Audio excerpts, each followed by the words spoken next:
Okay, I'm going to allow people into the meeting.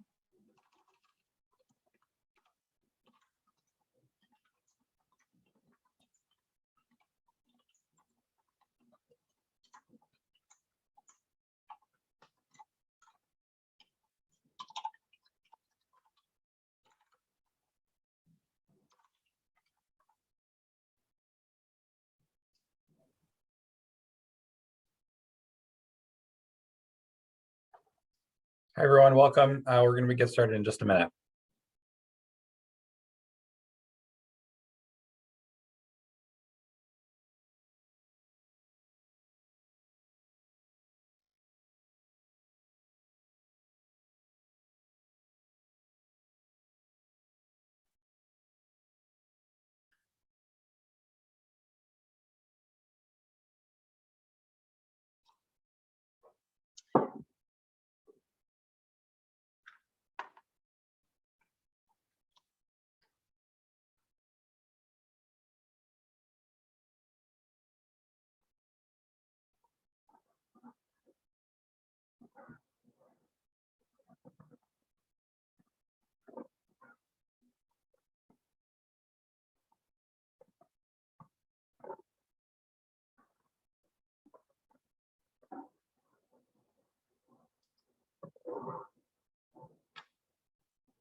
Nick, feel free to let me know when you want to get started. Good. Yeah, go for it.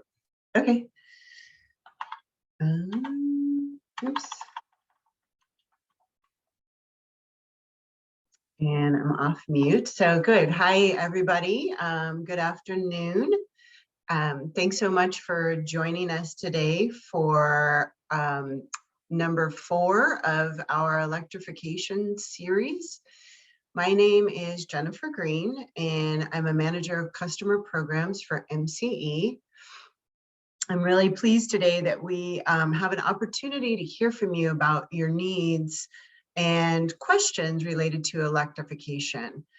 We have our technical expert panel here ready to talk with you about all things electrification. But first wanted to really quickly tell you about MCE. Our mission is to address climate change by reducing energy-related greenhouse gas emissions through renewable energy and energy efficiency at cost-competitive rates, while offering economic and workforce benefits and creating more equitable communities. This workshop and the series of workshops on electrification are all funded through MCE in furtherance of our mission to create good, sustainable jobs in the energy efficiency and electrification fields. Priya, could you go to the next slide? Thanks. No, the one before that, I think there's one, or the etiquette slide. That's after it. That's fine. Okay. So we're, again, like I said, proud to present this workshop to provide training to the local energy workforce and opportunities for job seekers looking for well-paid, long-term, meaningful employment in the energy industry. This is really important work, and we want to match great contractors with qualified, vetted, and interested job seekers. So if you are a contractor working on home upgrades like heating, ventilation, air conditioning, electrical, plumbing, insulation, or other energy efficiency or electrification projects, and you want to meet and work with pre-vetted, job-ready candidates at no cost to you, we'd like to pay for up to 160 hours of their work to get started. This is a chance for job seekers and employers to see how good of a fit there can be. Job seekers are able to try a new career with a contractor looking to hire, and contractors can introduce potential new staff to the business. And this is all paid for and managed by MCE and our implementers for this program, who are on the webinar with us today, and our other partner, Strategic Energy Innovations. So if you're interested in this program, you can see the web page information right there at the bottom of this slide. And you can also send us an email at the, I'm wondering if the email address is at the end of the slides. Yeah, get in touch with us that way. So again, today's topic is somewhat open-ended, and we're here to answer any questions and hear your thoughts and recommendations for electrification training. I really hope that you benefit from this workshop and that you'll consider electrification technologies in your projects going forward. And I think actually with that, I will just turn it over to Nick to go over how the session will work and take it from there. Well, thanks, Jennifer. Appreciate it. So hi, everybody. My name is Nick Young. I'm Associate Director of Projects here at the Association for Energy Affordability, AEA. We're working with MCE to implement this workforce education and training program. So quickly about how this session will work. So if you've attended any of the previous webinars that we've had, these workshops, they've been more of a presentation style. Today is going to be more of an open discussion. We wanted to have a chance for people to get their questions answered. So we've organized it as a meeting to have more direct participant engagement. You're welcome to turn your camera on if you want. You don't have to. You can sort of do whatever you're comfortable with. We'll all try to, just for Zoom cleanliness, we've all probably learned at this point to mute ourselves. Heads up that the meeting is being recorded, so just keep that in mind. And it will be posted on the MCE website afterward for everyone's benefit. We're going to start with the questions that were asked pre-session through the Eventbrite. People were able to ask questions, and some people did ask questions. We compiled and sort of summarized those into the kind of most pertinent topics that were asked, and we're going to address those first, and then we're going to move on to open discussion. So at any point, if you have or think of a question, even if it's while I'm talking through some of the initial questions, feel free to put it in the chat. You can also raise your hand. You can also, once we get to open Q&A, just unmute yourself and we can have a discussion that way. Organizers, so we've got a few folks, Priya, Megan, and Jennifer, and I are all, we'll all be sort of taking a look at what's coming in and making sure that we address everyone's questions. So yeah, looking forward to a good session, and hopefully folks came with questions, because there were some asked before the session, but not enough to fill the whole time. So hopefully those of you who have joined, you have some questions that you'd like answered, so we can talk through them. And I am going to be referencing outside materials, and sort of a question might be asked, and then we'll take a look at something else to try to address it. So yeah, just sort of, it's going to be a bit of more of a free form session than like a webinar marching through a million slides. So that said, let's march through a few slides first. So general topics that we were suggesting for this that we can cover are general electrification questions, anything about heat pumps, water heating, space conditioning, appliances, retrofits, new construction, sort of the works. And we've gotten questions about these, and we're happy to discuss anything about these that may come up or that you came with. So questions that were asked pre-session, there were a few of them. What is the cost effectiveness of electrification, particularly from a program perspective? How are gas rates versus electric rates going to escalate over time? How are environmental, social justice, and disadvantaged communities being engaged in the move toward electrification? And what are key first steps to understand their barriers toward participating in the electrification of California? What are the most challenging aspects of fuel switching in older buildings?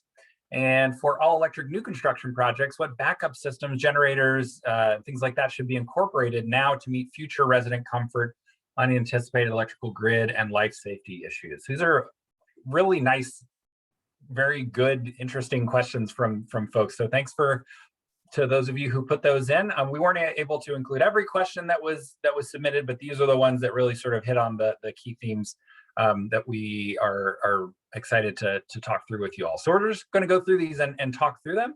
And actually, as we go through each one, when I sort of finish talking through it, I can pause and see if there are follow-up questions to that one, just to make sure we really close the loop on it. So the first is about cost effectiveness. What is the cost effectiveness of electrification from especially from a program perspective? This was actually asked, I won't say what program, this was asked by someone who is actually involved in another program. So I recognize that that's very much inside baseball to talk about programs on a webinar that's open to the public. So I'm not going to focus on that too much, but just talk about cost effectiveness in general for electrification. So in terms of the electricity or the energy cost of operation for systems, efficient electric systems are nearly always cheaper to operate than gas appliances.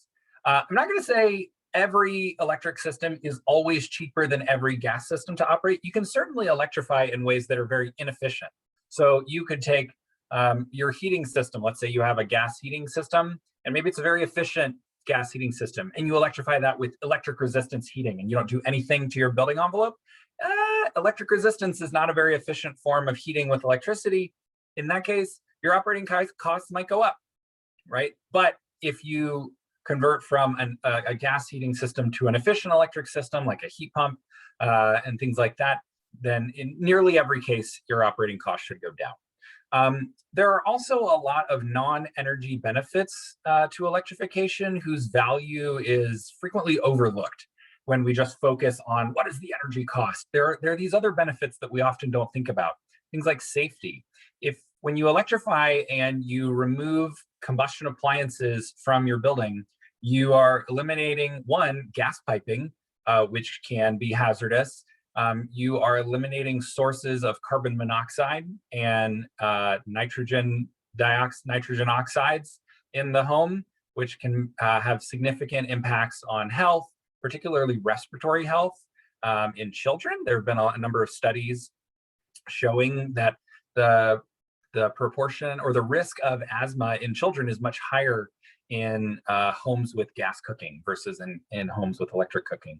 There's also resiliency benefits, which can be, there's the question about generators and backup that we'll touch on later, but it's actually a little counterintuitive that actually being all electric, your building is more resilient than if you are relying on gas for a few reasons. But the primary one is that when we have large utility outages for particularly natural disasters, like earthquakes and fires and things like that in California, when you look at historical cases, electricity is restored, electrical service is restored much more quickly to affected areas than is gas service. Gas service can take a really, really, really long time to restore, whereas electricity is restored much more quickly. And if you think about, but what about when the power's out and I can't use my electric appliance? And the reality is that you can't use your modern gas appliance either. All modern gas heating equipment, cooking equipment uses electricity to operate. And so when the electricity is out, you can't really use anything. And so there's actually, in many ways, it's counterintuitive, but there is a resiliency benefit to going with all electric systems. And then just the climate impact, right? What is the cost of not electrifying? What is the cost of not addressing the climate crisis, and who bears that cost, right? It's people who can least afford to do so, and the people in the future who have no ability to advocate on their own behalf. And so there are lots of benefits in addition to energy savings of electrification. And where there are some incremental costs to electrification, there are rebate programs from MCE, from other utilities, from local governments, from state and regional agencies to offset the incremental first costs of electrification. And so cost effectiveness can be there's a lot of facets that go into it, and it's going to vary from building to building, sort of what the costs are to electrify the heating system, or to electrify cooking, or to electrify the water heating. It's going to vary significantly, but there are programs and resources out there to help you do that and to help you work through the challenges for your particular project or your particular property. And we're seeing it being done at scale, and we're seeing savings on bills for program participants and folks who are going that route.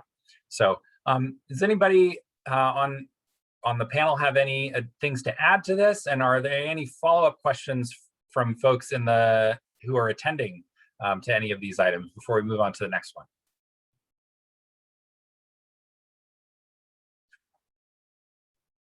I don't have anything to add. I think you answered it very well. Thank you, Nick. But I'm wondering if, because this is an open kind of forum, do you think it would be useful to have everybody, if it's in the chat or some way, say like what part of the industry they're in, like if they're a customer or a contractor, just to. Yeah, we could, sure. So if folks can, we don't have a million people on this. We have, looks like 16, 4 or 5 of whom are organizers. So maybe like 10 or 11 folks who are just attendees. If you wouldn't mind putting into the chat the industry that you work in, whether you are a contractor or a builder or a designer or an interested resident, or sort of what your perspective is that you're bringing to this discussion, that would help us frame the answers. Thanks, Jennifer. Give folks like a minute to do that. And if you want to send it to everyone, that's fine. If you'd like to just send it to me or to the organizers, you can do that too. It's up to you.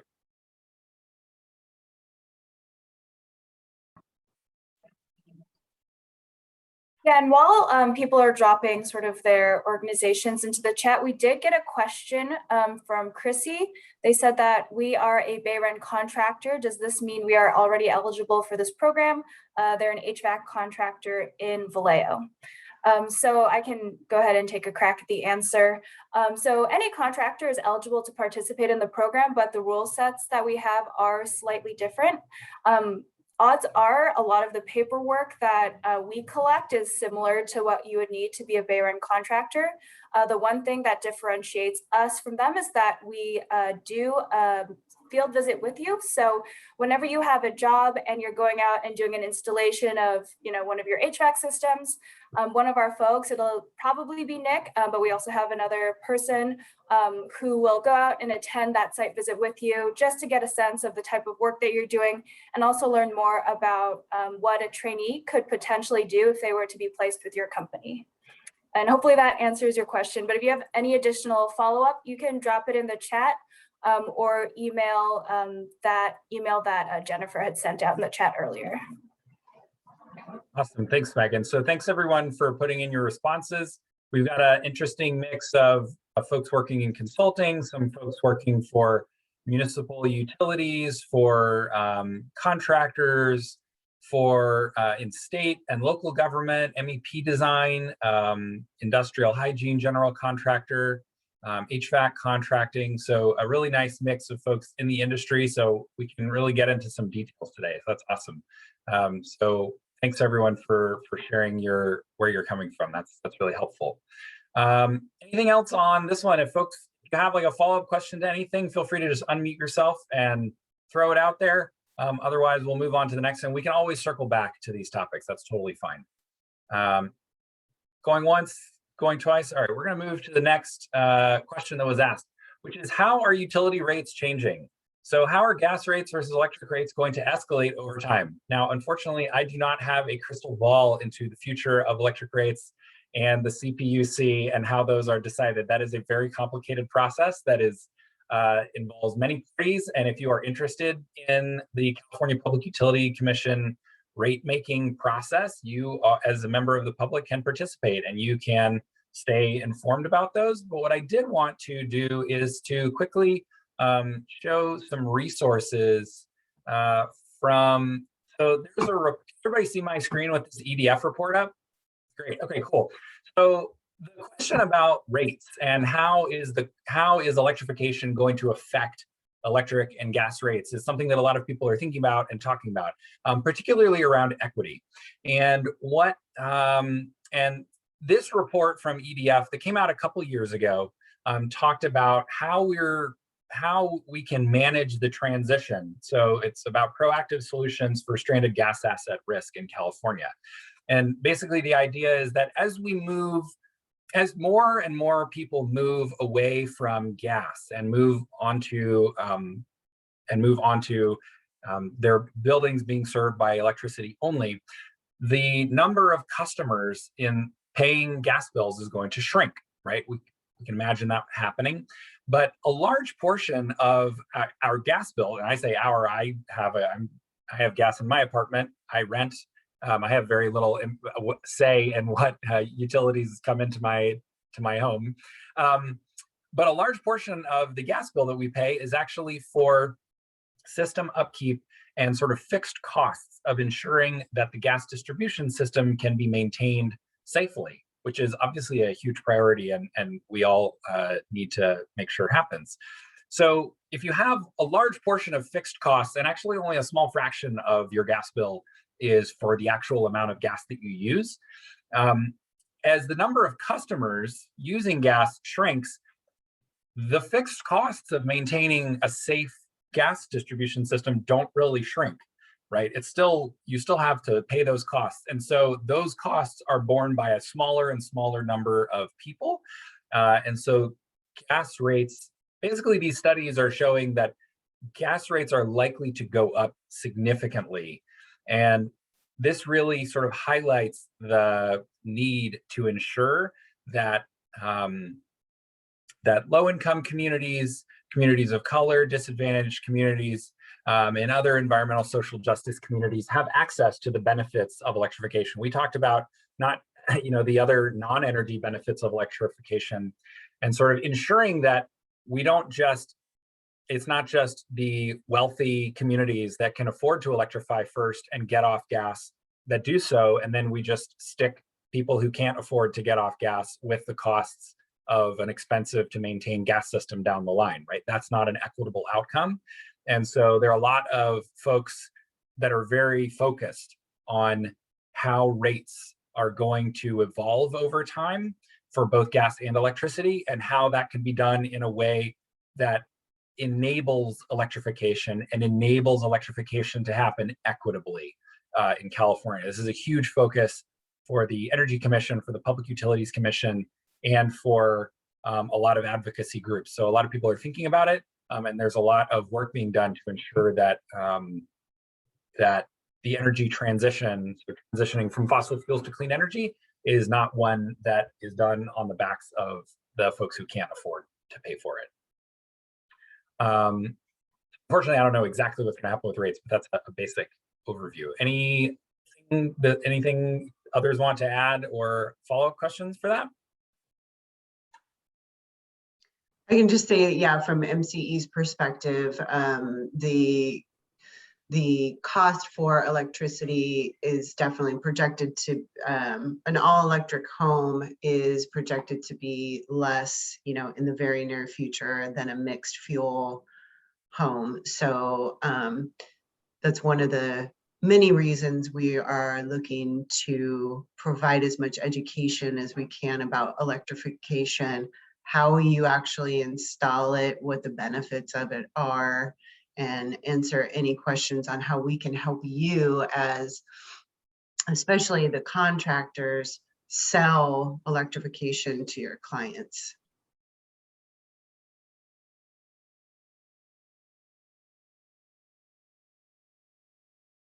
And it looks like there's some additional information that's been popping up in the chat. So thanks, folks, for putting that in there. I'm not gonna maybe read through all of it, but if folks want to take a look at that, that's helpful.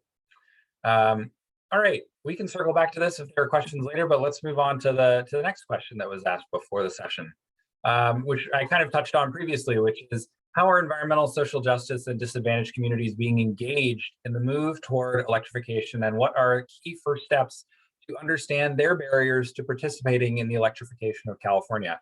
And this is a great question, and I would say they are being engaged by directly by groups that are engaging with them and talking to them and getting their input on how we can electrify equitably in California. So a few things about this. So there was a report that came out, maybe it was in 2020, maybe it was in 2019.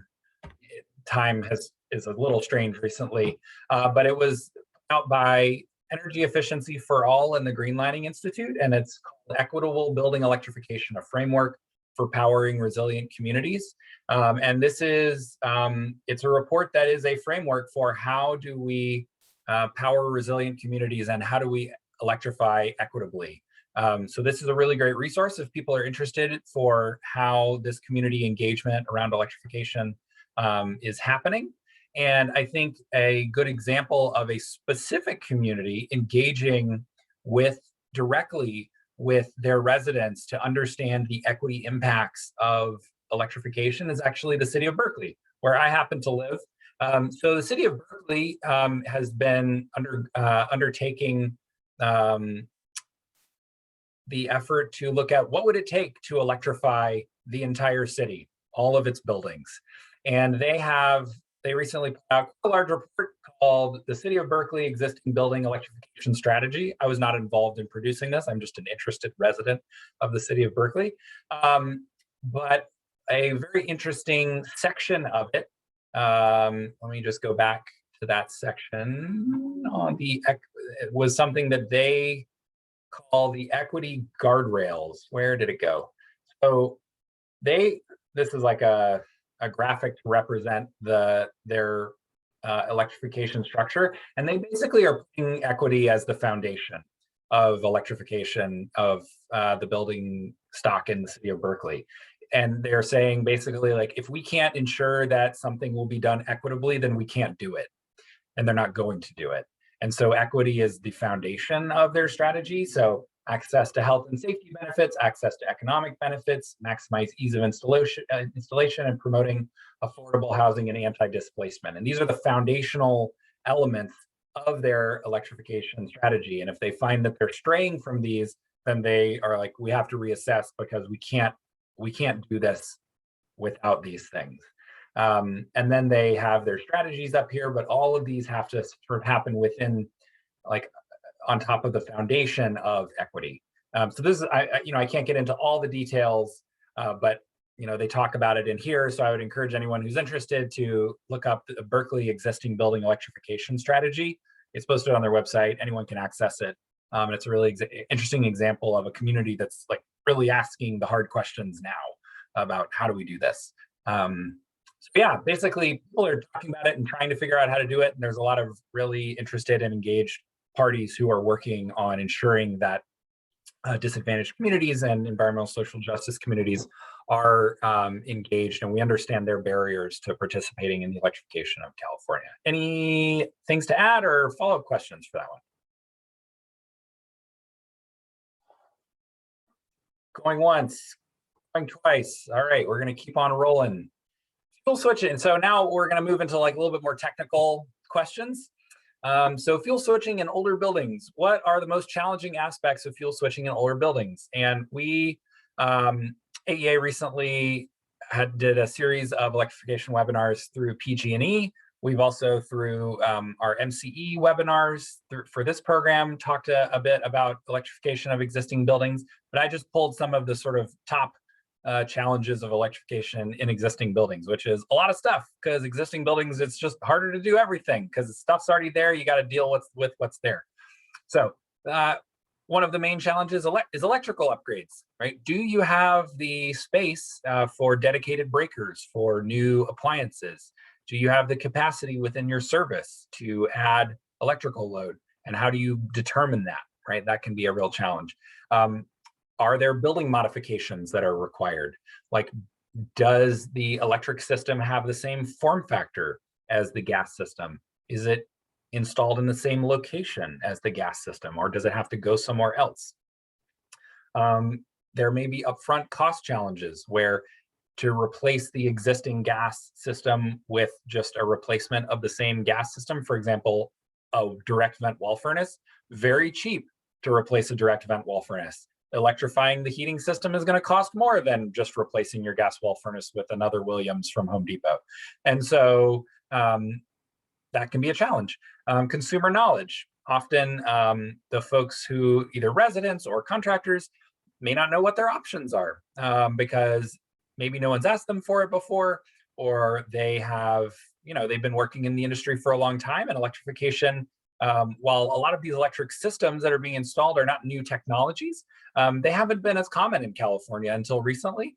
And so just folks may not have as much knowledge about them. Same goes for contractors. Contractors may have a particular business model that they know works and they know is profitable for them as a business. And so any change to that business model entails risk. And so, changing business as usual, changing standard practice can be a challenge. Also, system sizing, right? If you have a gas system and you replace it with another gas system, you just generally folks just replace it with one of the same size. But if you go with a whole different kind of system, you may be able to see savings in terms of the equipment cost if you right size it and don't put in a system that's overly large. So an existing system may be oversized, and if you just size your new system to match, you may end up paying more than you need to, and then the system won't be as efficient anyway.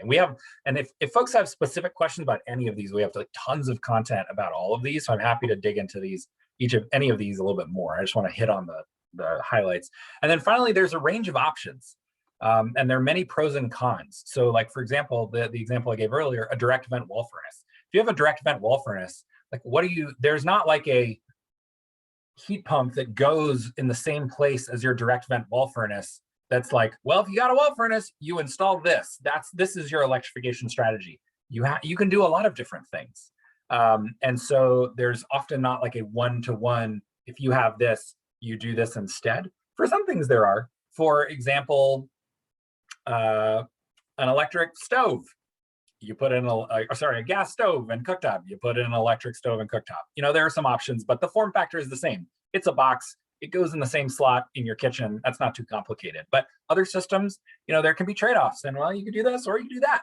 And that's where really addressing these challenges and helping you navigate sort of the questions and the uncertainties is really where the programs that I mentioned for existing buildings and for retrofits come in.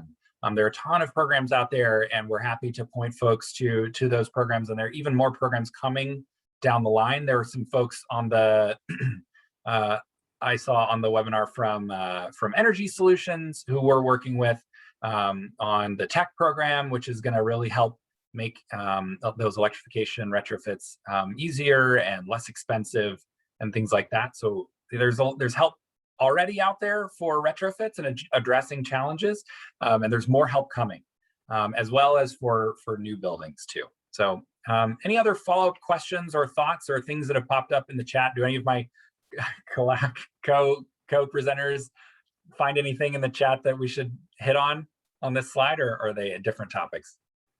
No? Okay. Anything else on fuel switching in older buildings before we move on? Going once, going twice. All right.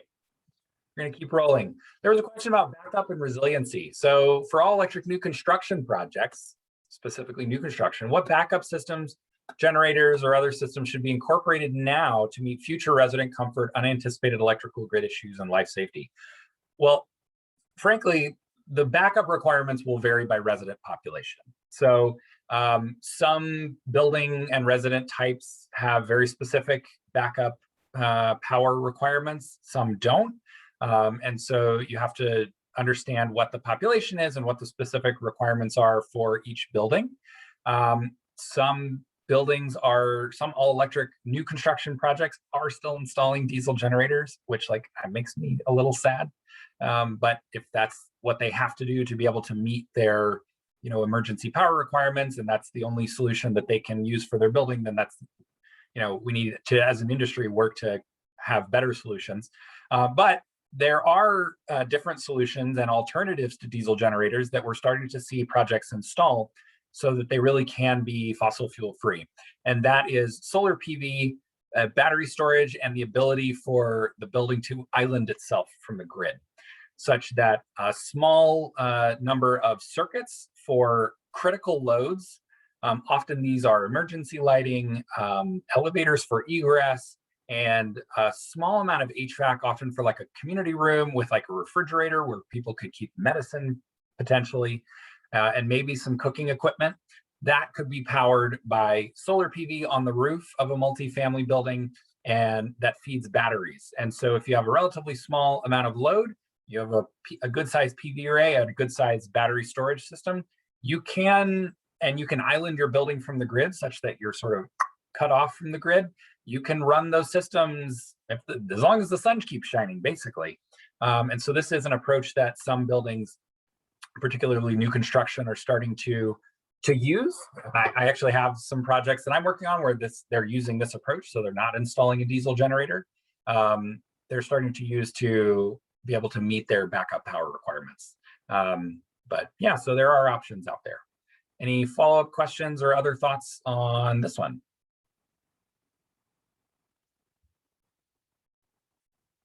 All right, going once, going twice. Maybe Okay. one for you, Nick. Oh yeah, great, Alexandra. Hello, hi everyone. My name's Alexandra. I'm with MCE, and one of the projects one of the programs that we have at MCE is an energy storage program that kind of connects people through all the hoops for the SCHIP funding, and then we throw our own funding on there and try and get people to install batteries precisely for what you're talking about on when the power goes out. How do we create some more resiliency by allowing the house to island? Some of the trouble that we're running into is for larger scale facilities that, over the course of the last couple of years have already installed these generators at significant expense. So, obviously our intent is to displace or to replace with a cleaner technological solution.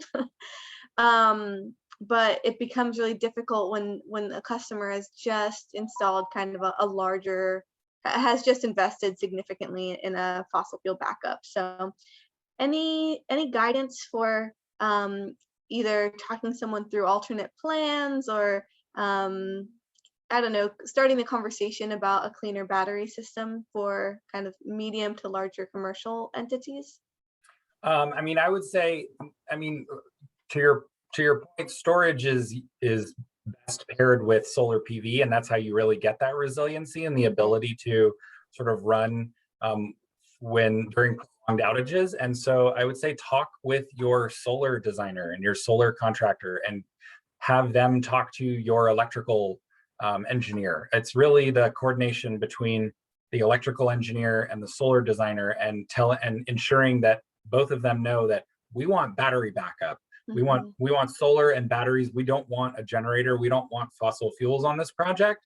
And so we're seeing solar contractors really get on board with batteries in a big way as costs are coming down and incentives are ramping up, and just letting them know that, hey, we don't just want solar PV. We want solar PV and batteries, so we don't have to spend all this money on a diesel generator, so we can avoid that.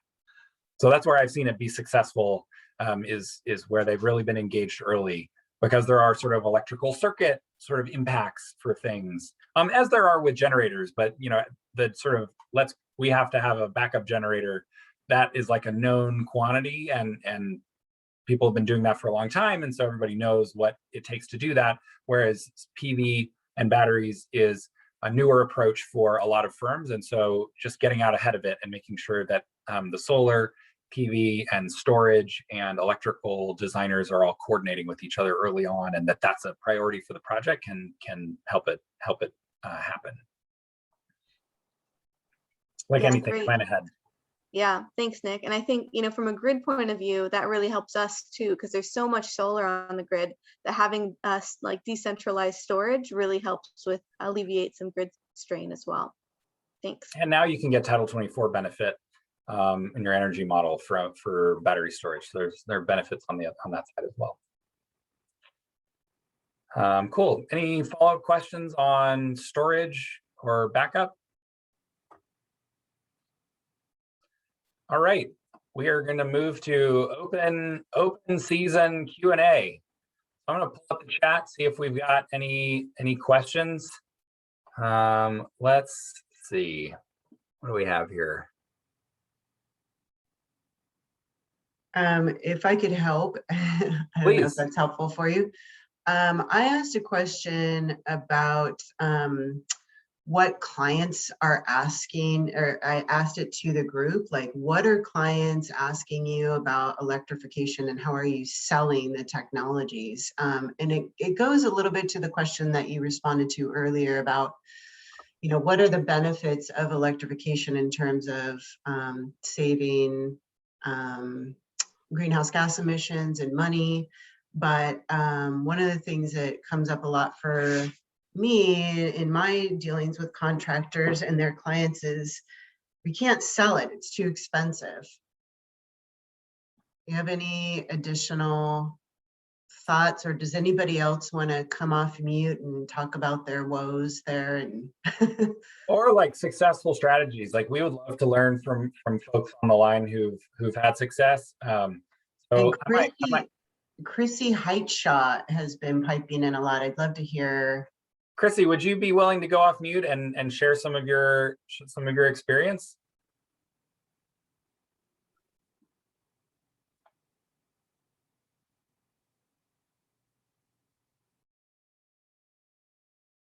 Let's give Chrissy a second. Oh, it looks like Chrissy may not be connected to audio, so that may not be an option. Chrissy, if you do end up connecting to audio, we'd love to hear from you directly. So Chrissy says, we go in and talk to our customers about a whole home approach. This includes everything from. There is now? Oh, hey, there's Chrissy. Okay, great, awesome, go for it. Oh, sorry about that. Okay, so Richard's actually been here having me type, so he's right here. Yeah, hi everybody. Hi, can you all just say who you're with? This is Richard and Chrissy. Hi to you. We own A1 Guaranteed Heating and Air Conditioning out of Vallejo. Awesome. We've had tremendous success with electrification, home performance, all that type of stuff. We're booked out right now over 2.5 months, and it's just been really, really good for us. As far as pricing goes, I haven't been the one out selling it. I got guys that do that for us, but the price is such a small part of the job that we really don't get a lot of kickback on. It's too expensive or that type of stuff. By the time you show them the breakdown of the money they're going to be saving and all the comfort they're going to be getting by going to smaller systems and that type of stuff, our customers are so much more comfortable after we leave their house. You know, we don't do just electrification. We look at the whole house as a whole. We do air sealing, insulation, windows. You know, a lot of our tickets are $50,000, $60,000 jobs. Our average is probably about $20,000 to $25,000. But we don't seem to be getting much kickback at all on it. We go over all the benefits of what everybody needs and what they want. We lay 3 or 4 choices out to them, you know, letting them pick from the standard stuff that they have in their house today to this is the Cadillac model and where do you fall in between. And we really don't have much of a problem selling it. That's awesome. That's really great to hear. Have you have you talked with? Yeah, are you all part of our in our contractor list? We are with Bayren. This is the first time I've gone on with you guys. I know that they're big in Vallejo now. Yeah, we'd love to engage with you more. So if at the end you'll have our email, and I think Priya should have your contact from registration. So we'll follow up with you. We would love to have you all as part of our program. Yeah, this is our bread and butter around here. I was just direct messaging them. Are you part of our program? If not, we'd love to have you. Yeah, we'll definitely get to be a part of all this. Awesome.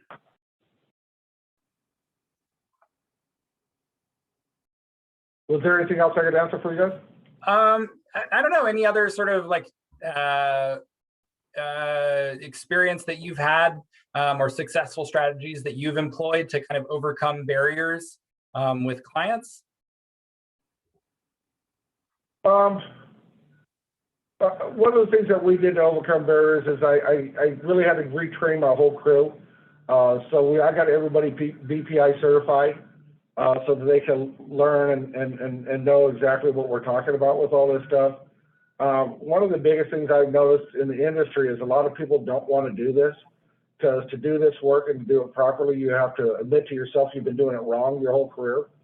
So I mean, out of all the contractors I know, I can't get anybody else to get on board doing it with us. But it's, like I said, it's been one of the best things we ever done around here. Because even if we don't get the whole home performance electrification job, we speak in such a different manner that we get the other work also. Right, right. Cool. Yeah, Well, that's great. Train and having them buy into this, how we're doing things now, that kind of stuff. That was a little bit hard, but we really passed that hurdle now, and we're doing pretty good. Well, that's awesome. We're really glad to hear that. Thanks for sharing your experience, and we're looking forward to connecting with you about participating in the program. That would be awesome. All right, sounds good.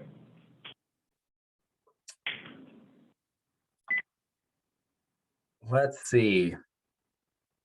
Are there other questions? I have a question for you, Nick. Oh, well, this will be a hard one. Shoot. Okay. No, I think there'll be ones that are maybe just useful for the general public. So one of them was, are there any upgrades that are advantageous to do in tandem with electrification?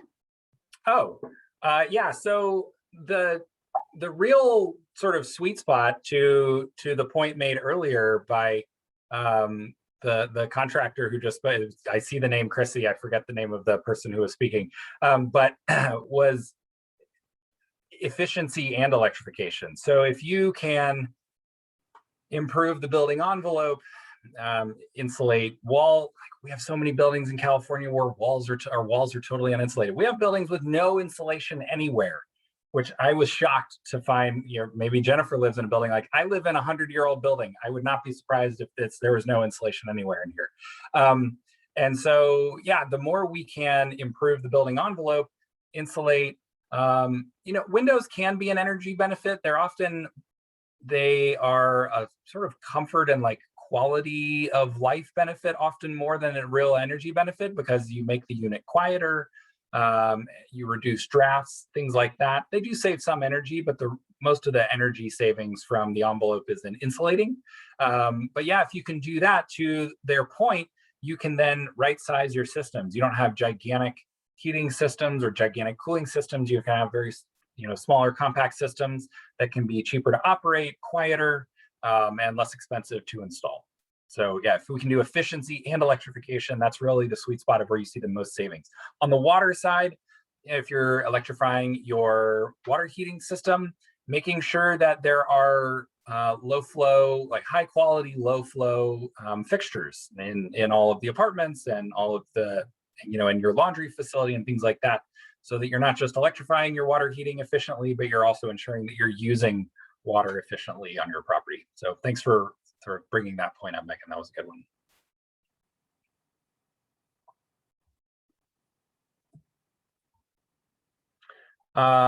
So Jennifer posed the question, can someone from AEA talk about the field mentorship component of our program? So Jennifer, that's like the component that we do with the contractor?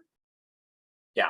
So when a contractor comes into the workforce education and training program and wants to be eligible to have a trainee work on one of their jobs through the funded hours through MCE, the process is that AEA will start by just collecting basic information from the contractor about their business, and then we'll actually do a field meeting with the contractor. So we will schedule a time to meet the contractor on a job site for a project that they're working on, just to sort of really see firsthand what kind of work the contractor is doing, and hear them talk about the things that they are looking for, the things that they're paying attention to, and really make sure that that contractor kind of has their T's crossed and their I's dotted, and is a place that we really want these job seekers to go to get a good experience and to really learn about the industry. We know there are, a range of contractors doing work, at different price points, and so we really want the sort of high quality contractors doing the high quality work, which it sounds like the folks who just were sharing their experience definitely would be in that category. So yeah, we do some in the field meeting with the contractors before they participate, just so we feel confident that this contractor is, they know what they're doing, they know their stuff, and a trainee who spends a month with them will really learn a lot from their experience.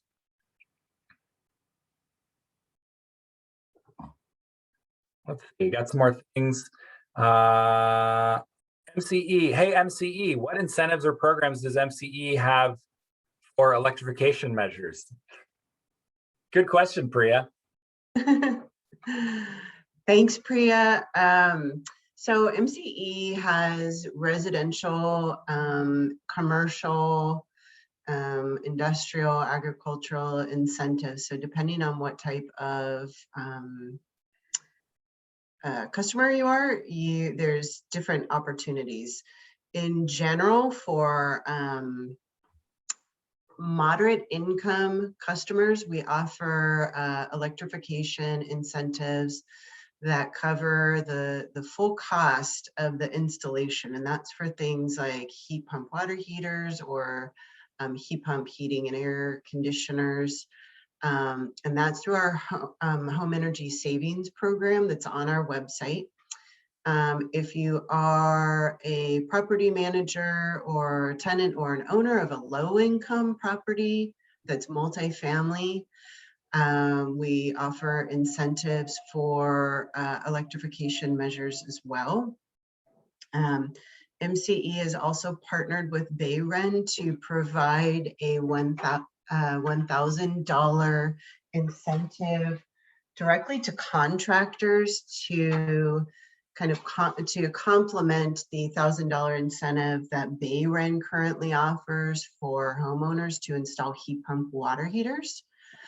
And then on the non-residential side, there are a number of options. So you can work with our implementers to put together a custom project that shows benefits on the energy side and the cost side, and get incentives for that. So I think that's all in terms of electrification, but there's a little bit of something for everyone. If I'm forgetting any of them, anybody from AEA or MCE, feel free to pipe in. I realized we had a slide about this. Oh, sorry about that. Yeah, the battery storage program complements the others really well, and Alexandra alluded to that program previously. I don't know if you want to add anything there, Alexandra, but I will say the Advanced Energy Rebuild NAPA program is currently open, but we're not accepting any new applications. But we're noteworthy in that we provided incentives to people who lost their homes in the wildfires of 2017 and 2018. We're still paying out incentives to those folks to electrify their homes, or at least get them to be more efficient. There's just a lot of need that it's taken a while to get to the point where they know what they want to install and to be able to request that funding. So we and Sonoma Clean Power have run those programs for a few years. And yeah, I think that's it. But if anybody wants to know more about that, definitely look at our programs. You're also absolutely email me at jgreen@mcecleanenergy.org. I'll put that in here. But thanks for the question. I'm also going to show a website. Yeah. The switchonon.com. Yeah. Whoop. I misspelled it. Here, this is the perils of doing things live. Switch is on. Nope. www maybe? Just don't do com, just do a Google search for the switch is on. I The think, switch is on. yeah, Here we go, switcheson.org. Okay. there you So go. if you go to switcheson.org Or and go to get started and find rebates, you can enter your zip code. I'll enter mine, 94. Well, let's enter an MCE zip code. What's an MCE zip code? Let's like put this website to the test, see if they have MCE programs in here. 94920. 94920. Find rebates. So we got Bayren, Electrify Marin, Bayren, PG&E. Oh no, MCE, we better get on this. We are. Great, all right, you're already on it. But Yeah, and the Bayren one is one that I mentioned. MCE. Okay, cool. So we've got $1,000 per unit, rebate on heat pump water heaters and other things. So yeah, there are lots it's a great resource, and we will. We've notified them like, hey, we need our rebates on here too. So they are working on adding ours. It's like when Apple like debuts some technology and it doesn't work. And they're like, just kidding, it's gonna work, we promise. So like, there are resources out there. So if you're in other area codes, you know, you can put it in. You can also find contractors. So if you're a contractor and you go here and you don't see yourself listed for a zip code, get in touch with this website and say, hey, we do this, we want to be listed, put us on there. So yeah, this is a great public facing website that talks through like electric fireplaces, what that exists. It does, strangely enough. All right, other questions. Let's see what's in the chat. We've got some back and forth between Chuck and Chrissy, which is great. Happy that people are sharing their experience. Yeah, we're here to. I have another question for you, Nick. So any changes to your rate schedule need to be made once you do an electrification measure? Yes, this is a great point.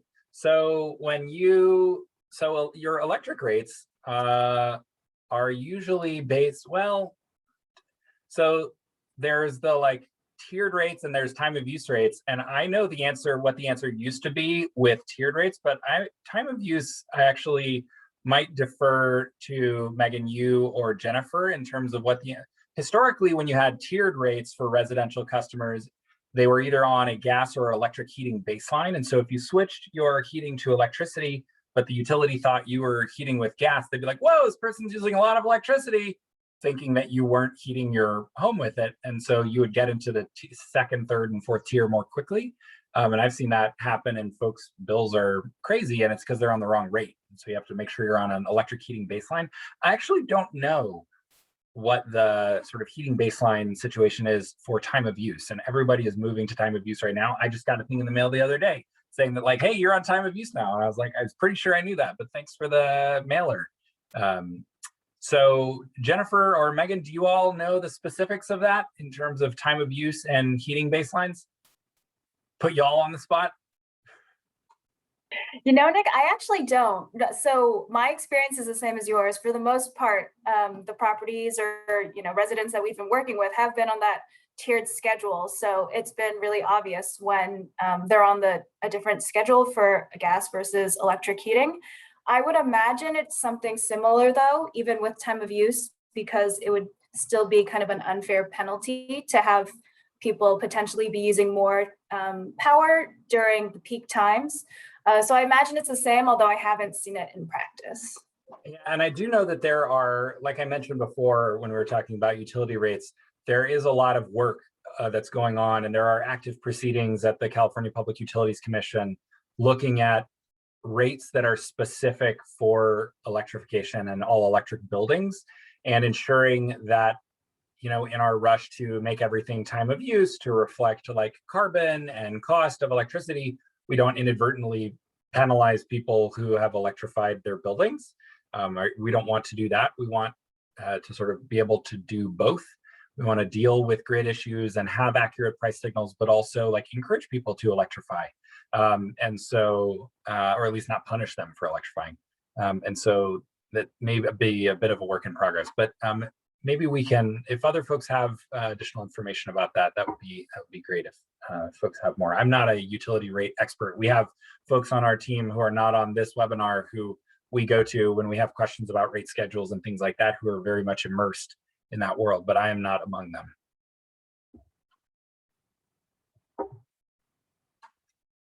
Any other questions?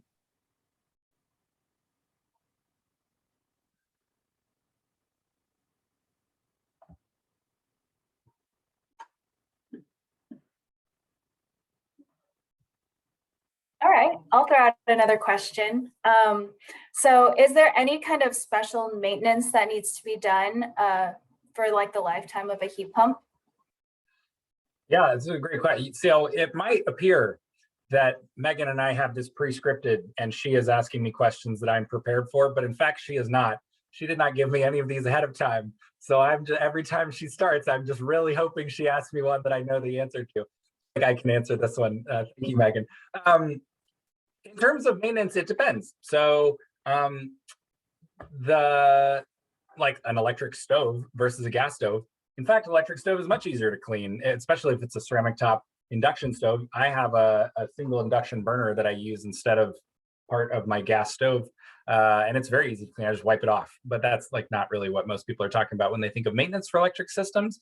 So for electric heating systems, if you're dealing with a heat pump for heating and cooling, the maintenance on that would be no different from the maintenance on an air conditioner, right? And so if you're used to having an outdoor unit and an indoor unit for an air conditioner, you'd have the same maintenance on that as you would on a heat pump system. So it's not really any different from other systems that are already out there. For a heat pump water heater, it's really a sort of packaged heat pump thing that's like all self-contained, and then you have a water tank. And so the maintenance for that is very similar to your hot water storage tank that you might have in a multifamily building. And the heat pump itself, there are maintenance requirements, but they're not radically different from, again, the heat pump that you might use for heating and cooling. All of the maintenance requirements are laid out in the literature from the manufacturers, and just make sure you talk with your contractors, but it's not anything that's radically different from any system that you may already have installed at your building.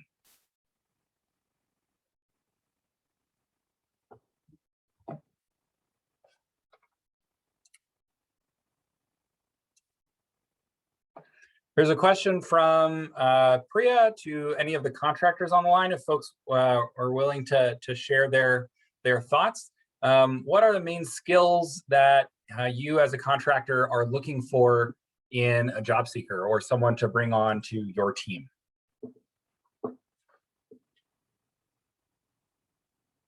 Any contractors who have joined us would like to chime in, because this is we're trying to find people with the right set of skills to be able to place into these internships through the program. And so knowing what contractors are looking for and what you value is really important for us.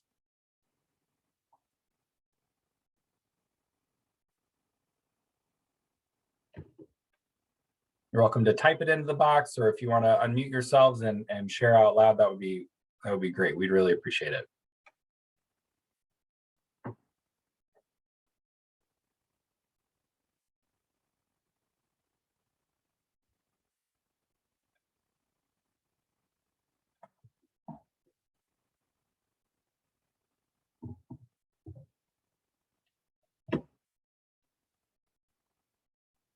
Looks like Chrissy may be trying to say something. Do any of the other contractors have any insights about what we should focus our training on, or what we should be looking for in job seekers if they're going to be working in electrification or energy efficiency or home performance? And maybe just to seed this a little bit, from our initial discussions with contractors, Priya or Megan or Jennifer, do you remember what were the main things that the contractors called out as what they really are looking for thus far from those we've already spoken with? In terms of soft skills, contractors were mentioning that they're looking for someone who's reliable, a self-starter, and someone who's willing to do some of this challenging hands-on work. Yeah, that's what we heard. So if folks have other thoughts on that, we'd really be interested to hear about it.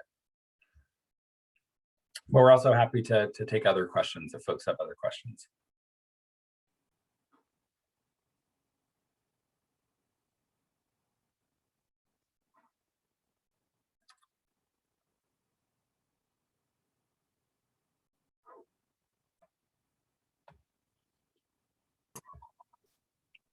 It looked like Priya dropped a question in the chat of what educational opportunities are provided through the Workforce Education and Training Program.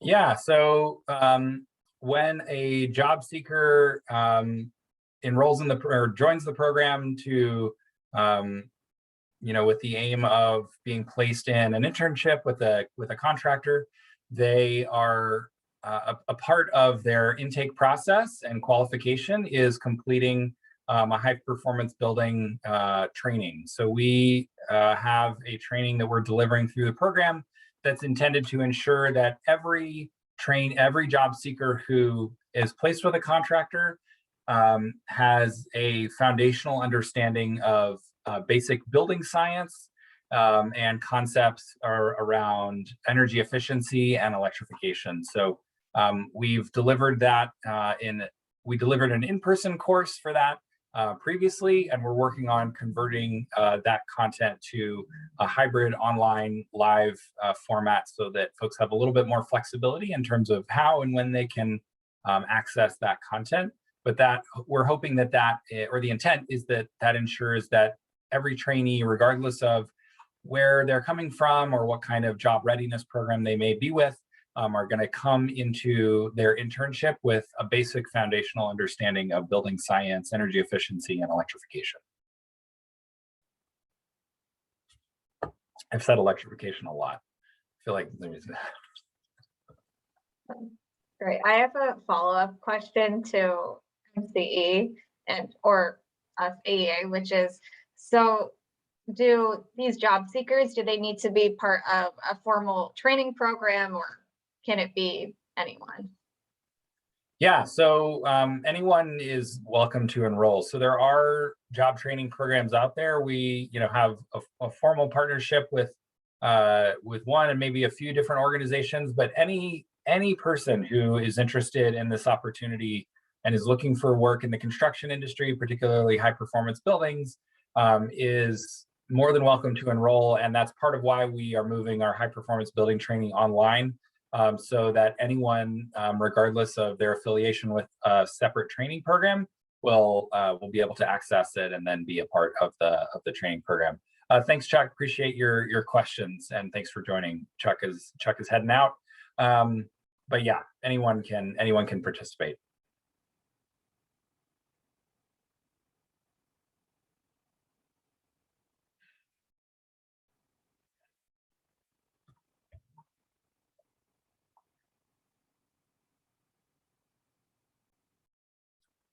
Well, it's 4:10. This is scheduled till 4:30. We're happy to stick around.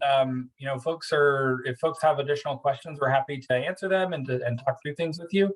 But if there aren't any more questions, you're welcome to go about your day and continue, doing whatever it is that you're doing the rest of today. And thanks everybody for joining, and we'll stick around if there are additional questions. But thanks everyone for joining. Appreciate your helpful questions and insight.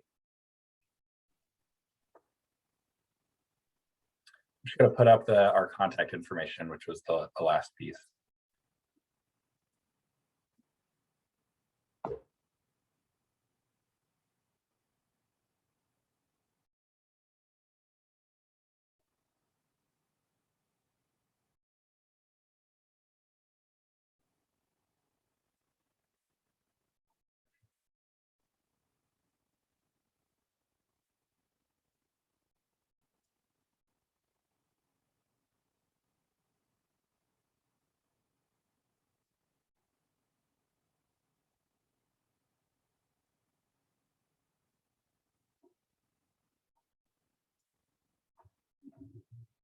Okay, there's a question here from Harry. Are how-to checklists being developed to convert multifamily housing projects from gas to electric? So I'm not sure if it would count as a how-to checklist, but I'm going to pull up. I'm going to stop my screen share real quick and pull up a report. So you don't have to see me Googling stuff. But I'm gonna do this real quick.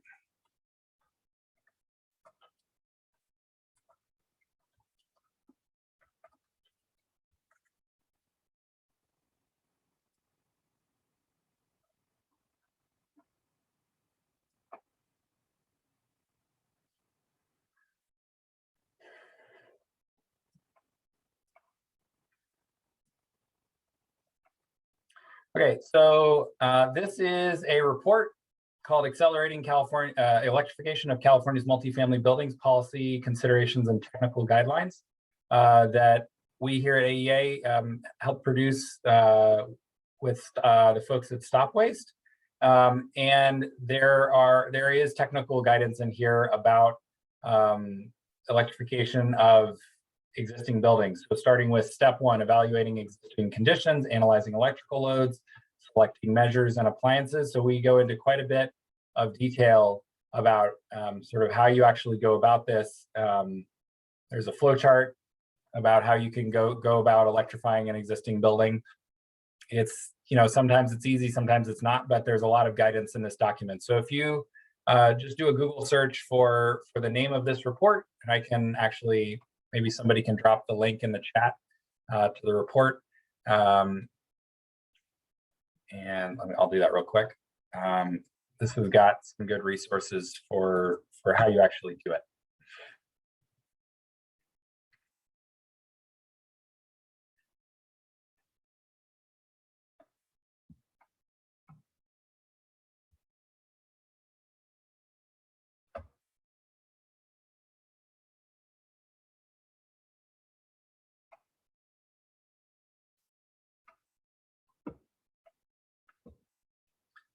Harry says, great, thanks. Are utility companies on board to provide reduced electricity rates? I'm not sure about what you mean by reduced, Harry. I mean, rates are what they are. We sort of have mentioned a little bit about rates specific to electrification. I think that's in the works right now. But it is important to make sure that the folks who do whose particularly space heating is converted from gas to electricity are on the correct rates. In terms of favorable rate, I think rates are what they are, and there's a lot that goes into it. People are eligible for particular rates based on very specific criteria that is set through the rate making process and with the CPUC. So I think that's sort of rates are what they are, and there's a lot of work going on to ensure that rates are being done that encourage electrification and that are equitable. But that's, I don't know, is there anything else you would add, Megan or Jennifer, on rates? I would just say that as a load serving entity ourselves, a utility, MCE is definitely looking at how to incentivize electrification over continuing with gas-fired appliances and measures. So in terms of providing bill credits or tariffs that are designed with that end in mind is something that our procurement team, or sorry, our rates group, for lack of a better term, is always looking at and definitely looking at right now. I can't speak for any of the other utilities, but yeah, for community choice aggregators like MCE, that's definitely something that we're looking at doing to incentivize people to consume electricity off peak into convert to electricity.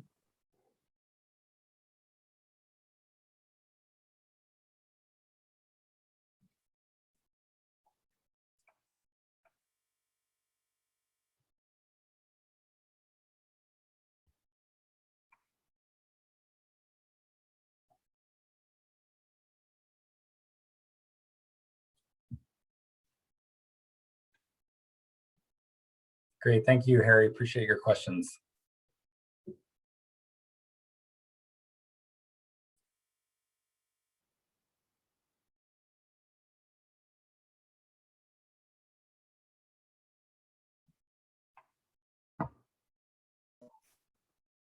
All right, maybe we can do one last call for questions, and if there aren't any, we can end a bit early.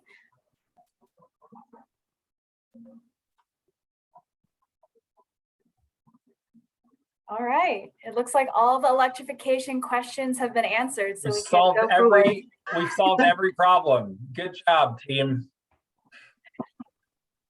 No, seriously, thanks everyone for your great questions. It was these were really substantive questions. We really appreciate you taking the time to think about it and ask questions, and also to share your experience and expertise with the group. You know, this is we all can learn a lot from each other. We're really happy to be able to engage with all of you on this. So yeah, thanks a lot, and we'll hope to see you next time.